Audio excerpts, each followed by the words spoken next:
That was so much fun yesterday out on 3. That second shot that you hit, that's in the hole. My favorite part was capping your ass with that putt. You obnoxious. Hole before it wasn't our best hole. Eventually we'll have 18 and we'll have a show. New video every week. We live it vivid. From the T to the mic full pivot. Talking divots, yeah, no limit in it. Jack and Steve bring heat, we spin it. Talking divots, crowd stay with it. Welcome to the Talking Divots podcast. I'm Steve Byrne. I'm Jack Snow. We're here to talk about golf and anything else that comes to mind. Let's start. Let's get right into it. Yeah, the Waste Management Phoenix Open. Woo! What a thriller. That was a great one. That was awesome. Unfortunately, I wasn't able to watch the end of it. It's probably one of the only situations where I wouldn't watch a playoff of a PGA Tour tournament, especially with my guy Hideki in it. Yeah. Love Hideki, but my Patriots are in the Super Bowl. I was getting ready, getting ramped up. Unfortunately, it was a bad night. We can talk about that. We don't have to. No, we can talk about let's that. not talk about it. But we're going to talk about it.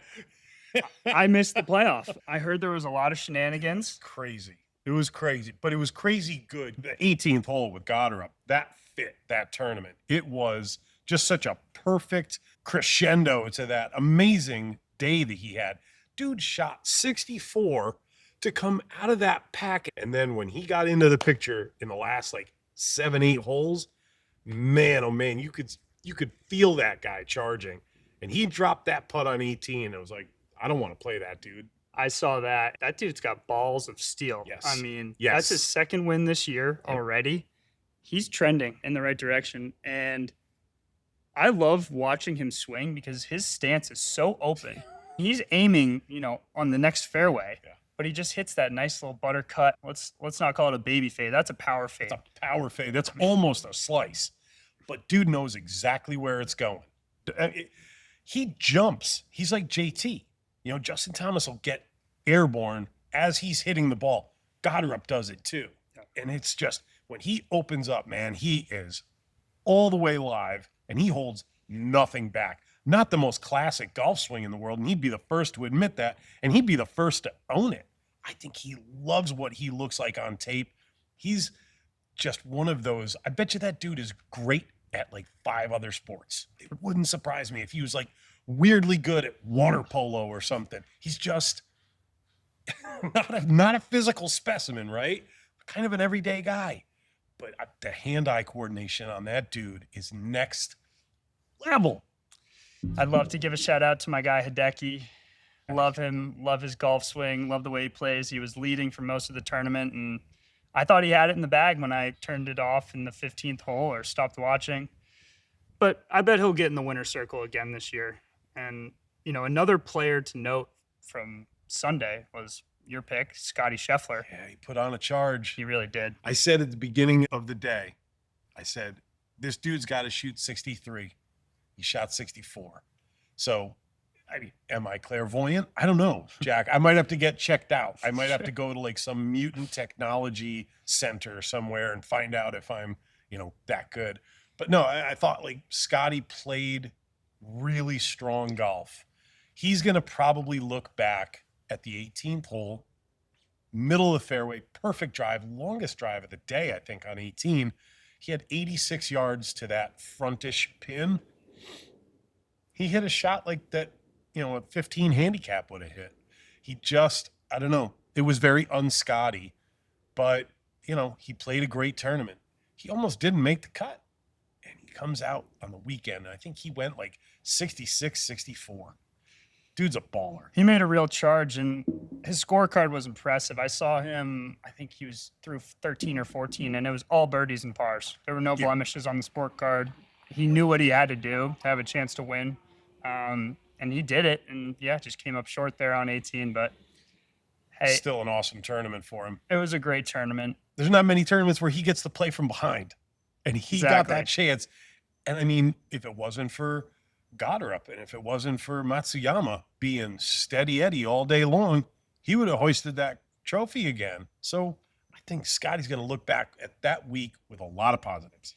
I agree. Another top 3 finish for him. It's very rare he's outside the top 10. And upcoming this week, we got a pretty darn good tournament where he once again is the clear favorite. But let's wrap up the Phoenix Open here. Yeah, Any other highlight I moments? think is a really good one because I think he's really set to come back, like fully come back, is Ricky Fowler.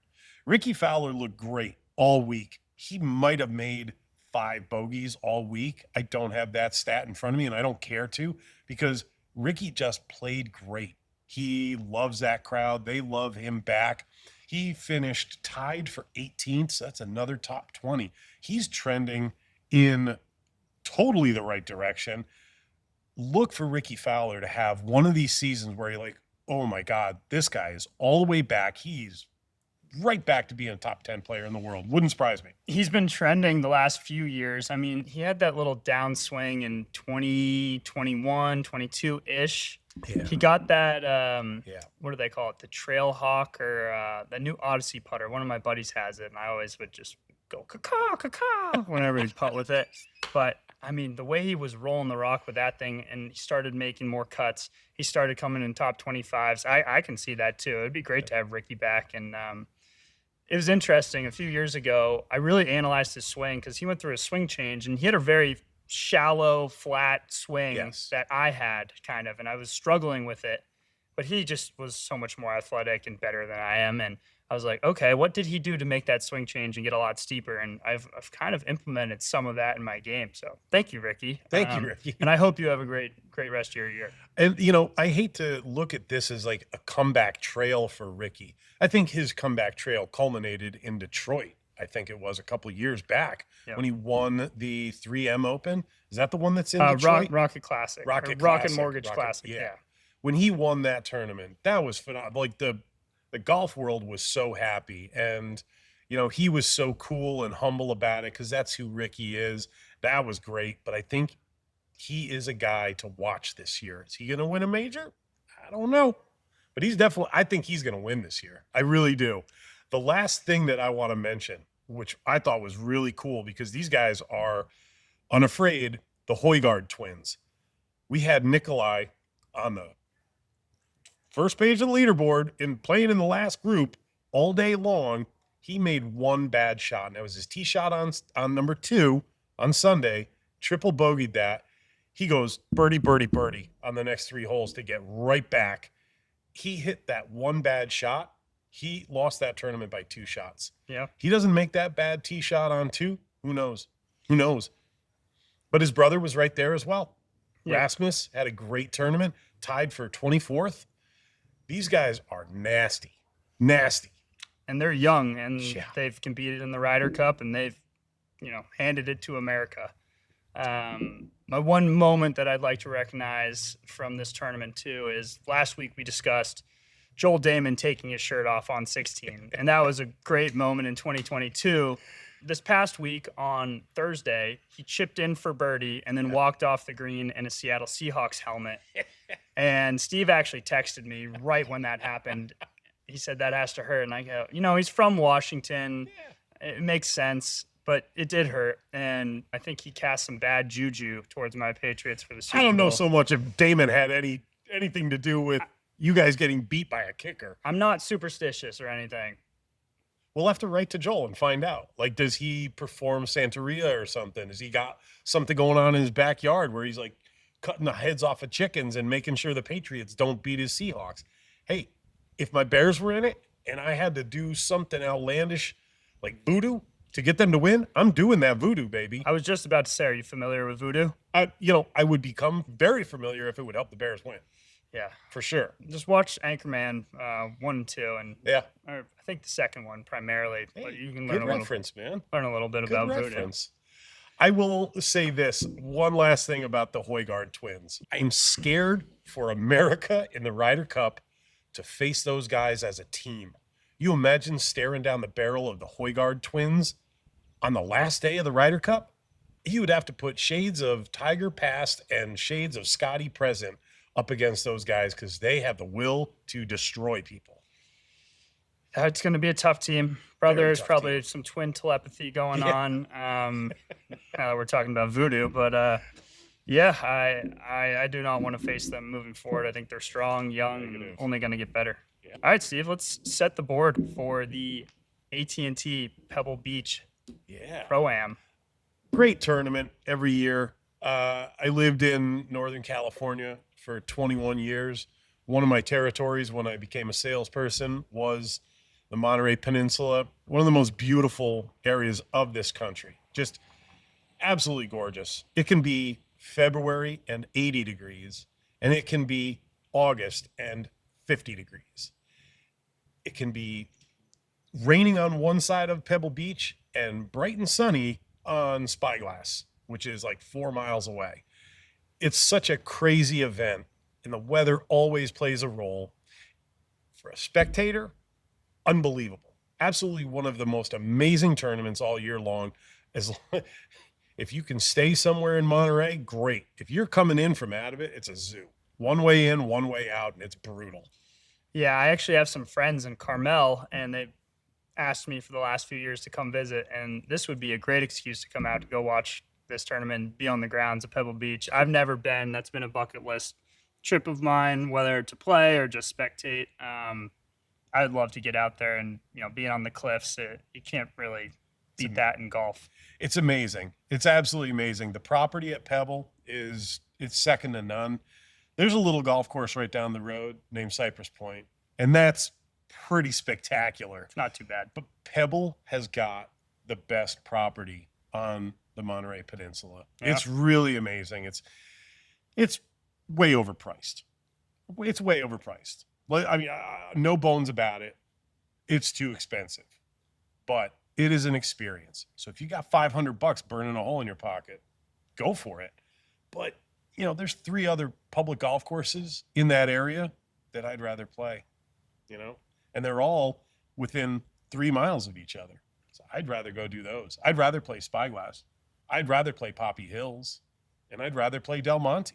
Del Monte's cool. It's like you really got to shape shots. Don't get me wrong, Pebble's beautiful. I ain't about paying $500 to play 18 holes. The best thing about Pebble, they might have the best caddies in the world. That is legit. Like, you go to Pebble, you get a caddy. Doesn't matter if it's an A caddy or a G caddy. You're gonna get a pro, and they will bring you around there, and you will feel like you've just been operated on by the greatest surgeon in the world, because they're just amazing. That probably goes into paying $500 for a round. I mean, it's 500, and then caddies on top of well, that. and you got a tip. Yeah, of course. By all means, check it out, because it is a life experience for sure. It's one of the shorter courses they play on tour all Yeah. year. And back to your point about the weather, I was seeing some clips earlier this week of Tony Finau and Bhatia hitting driver on 7. 7, which is, 107 yards? I mean, sometimes not even. Yeah. Sometimes it's 85, 87 on the front pin, and it was landing on the green. I mean, the wind was up. So for our winning score projection that I had to think about this week, I initially had 15 under because I was looking at that weather, and I'm like, these guys aren't going to go low. I mean, if it's blowing 40. And I think 15 under was a little generous, but I did check the weather at the course on the way here. Wind is down, at least on Thursday and Friday, 5 miles an hour. It looks like Sunday it's going to rain. I saw 90% chance of rain, so it could be a wet one. So I'm going to change my winning score prediction to 20 under. You're going really low. They're going 20 under. I am not as generous. And I say that because those last 2 days at Pebble, dudes, tighten up. It's because it's Pebble, because they are staring down 79 of the other greatest players in the world. These signature events, this is the first of the 8 signature events of the year. These signature events are now like majors. You've got 79 of your best friends playing, but they're also your worst enemies. Losing these events has got to feel very heavy, especially if you're going in as a favorite or in the top 20 of the favorites. You want to win this event more than the other regular field events on tour. Definitely. It's a really strong field, which I think levels the playing field in a way, but it really separates those guys who have their game, like Scotty. My biggest storyline of the week is Rory, Tommy Fleetwood, Shane Lowry, and then those are all Europeans, but then Lucas Glover making his first start of the season. They're the only 4 in the field who haven't had a start this year on tour. And he's been playing some really good golf in the last couple of years. Kind of another resurgence guy where he was standing over a 3-foot putt 10 years ago and he was shaking and he'd missed by 6 inches. He went to the And then he went to that that. crazy broom handle I know. putter. We got a few guys out here who do it, and Resurgence. they're all good putters. Rory won last year at 21 under, so that's why I set that baseline at 20.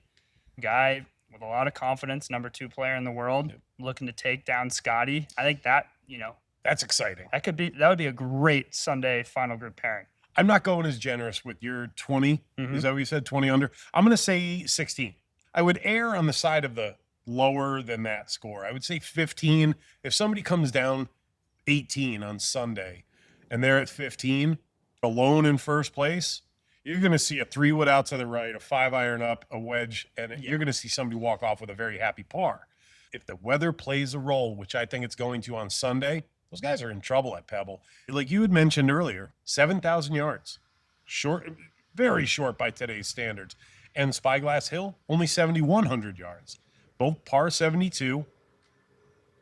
I think they're going to have a tough time, and I think you're going to see a lot of guys buckle. Right. With these signature events, too, there's no cut. So guys aren't kind of going for broke like we've talked about in other podcasts where they're, hey, I need to make a birdie right now. I need to make 5 birdies right now. So we're going to probably see some conservative golf here. Obviously, guys are going to make birdies. These are pros, but it may not be that style of aggressive play where they need to go 20 under to win. It's maybe playing not to lose more than to win. I don't know if that's a great analogy, but that's kind of what the no cut and the signature event with this great loaded field gives you. Yeah, I think you've kind of hit the nail on the head there. No cut. That does free a lot of people up. But if you take your foot off the gas pedal at Pebble, if the wind is up, you'll rinse one in the Pacific real quick, man. Real quick. That 18th hole, man, that tightens people up. I mean, you remember the whole story about Tiger almost getting disqualified from the 2000 Open because his caddy had only 3 golf balls in the bag, and he rinsed his first tee shot on the 72nd hole. And when they made the turn, he threw his golf ball to a kid, and Stevie's like, oh, geez, do I tell him? Do I not tell him? He didn't tell him until they were done. Could you imagine that? Oh, that is still gosh. one of the greatest stories of all time. He puts that one in the fairway, and Stevie was like, thank God. Stevie took balls out of his bag before the round, right? Or forgot to add them. He forgot to add them because Tiger was putting on his carpet in the hotel Right, before, and he didn't bring him with him. So he Yep. figured, I've got the best caddy in the world. He's going Yeah. to stock up. Yeah. It's not like those guys have got to like go to the pro shop and price out some golf I've got the balls. largest endorsement deal out of anyone times 10 here. I have plenty of golf balls. No, Tiger, you had 1. It's crazy. It's still one of the funniest stories. Could you imagine them trying to figure that out? Like, Oh my gosh. how fast can I fire you, Stevie? I had that down this week as one of the greatest moments at Pebble. I was 2 years old, so I wasn't watching live. Nobody Or- likes you. Or maybe I was, but I don't really remember. But I watch Golf Channel and I love golf history. I love Tiger Woods. He won by 15 shots. He was the only player under par. He was 12 under. Second place was +3. Yeah. I mean, that just really, it's remarkable. And we see what Scotty's doing in today's standards, but it reminds you that Tiger was just completely on a different level and changed the game to where it is Different today. level. Different level. You're right. Totally different level. That stretch there where he had the Tiger Slam, that was different level golf. Everybody was playing for second. Everybody was playing for second, And I think Scotty kind of puts that out there now. He shows up, you're playing for second. This past week didn't work out like that, but he pushed as hard as he could. Yeah. And that's what made for such a great show.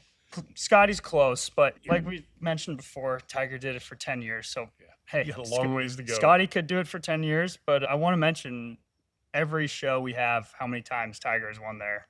And I think that'd just be cool to bring up because How many times has Tiger won? he's only won twice at Pebble. He won in the U.S. Open, and then he won in 2002 at the Pro-Am. But I don't know how many starts he's made there, to be honest. He never 'cause- played the amateur there, so he didn't win that there. So he hasn't won any other USGA events other than the U.S. Open Right. at Pebble. That's interesting. I never thought about that. He's had such success at places like Torrey, at Firestone, at Augusta. That's a good little factoid. All right, 2 weeks in a row. The first cheers of the night. Jack, bringing up the facts. There we go. Very, very well done. You got to drink. That's bad luck. You can't cheers and then I've been drinking all episode, and then I put it down there. What am I doing? you've been drinking high noons all episode. I'm thirsty. Okay, so I think the last thing about Pebble, and it's always the thing about Pebble, this is kind of their first golf course of the year with POA Annual greens. Now, you probably don't have a lot of experience with POA Annual. I don't think any. When I lived in Northern California, I had a lot of experience on POA. Some of the superintendents who are top of their game can make that stuff as good as bent grass. Me, on the other hand, when I was a superintendent, my greens were crap because I was a crap superintendent. But Pebble's greens are always fantastic. They're hard to read because of that cultivar of turf. But when they are good, and I know they're perfect right now, they are incredible to putt on, but they're hard to read. These guys, late in the afternoon, they got a tougher job. Now these greens have grown up, and those first 2 days, it's going to be bright and sunny. That sun's going to hit them. They're going to be growing. And there's a lot of young guys in the field who haven't experienced a lot of POA. They're going to have a tough time. Yeah, I think this tournament's really going to favor people who have been there in the past. And something to mention about people who have been there in the past who may not be there this week. Our previous 5 winners are in the field this week. The only people who have won multiple times that would be in the field this week are Phil Mickelson and Dustin Johnson. DJ used to own that place. Mark O'Meara, back in the day, owned Pebble. And then DJ came along. DJ's first real bid at a U.S. Open title came at Pebble. I think he went into the final round, obviously final group. He had like a 5-shot lead, and he squandered that in the first 2 holes. Was that 2019 when Woodland won? Yes. Yeah. Yes. He was a stud that week. That was the last time the U.S. Open was at Pebble, 2019, and then they're actually playing the U.S. Open there next year in 2027. It's an amazing venue. It's absolutely incredible. You get to see some of these crazy houses on display. The best houses at Pebble are not on Pebble. They're back in the Del Monte woods. It's such an amazing part of the country. But I digress, as I always do. It's home turf for you, so I like hearing you talk about it, and you definitely have some good insight there.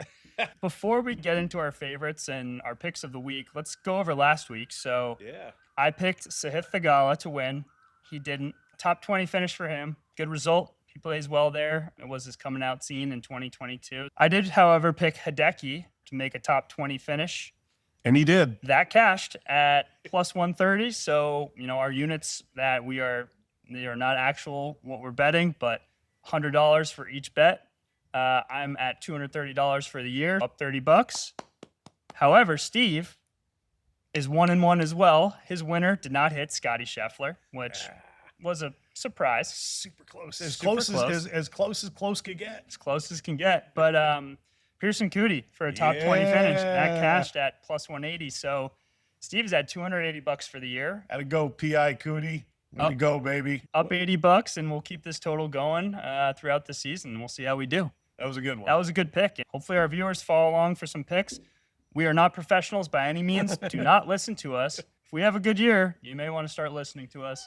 However, we are not professionals. Total disclaimer. Don't listen to us at all. We don't know what we're talking about. All right. Let's get into our favorites of the week. Yeah. I'm going to really take a lame route here just because I'm such a fan of Rory's.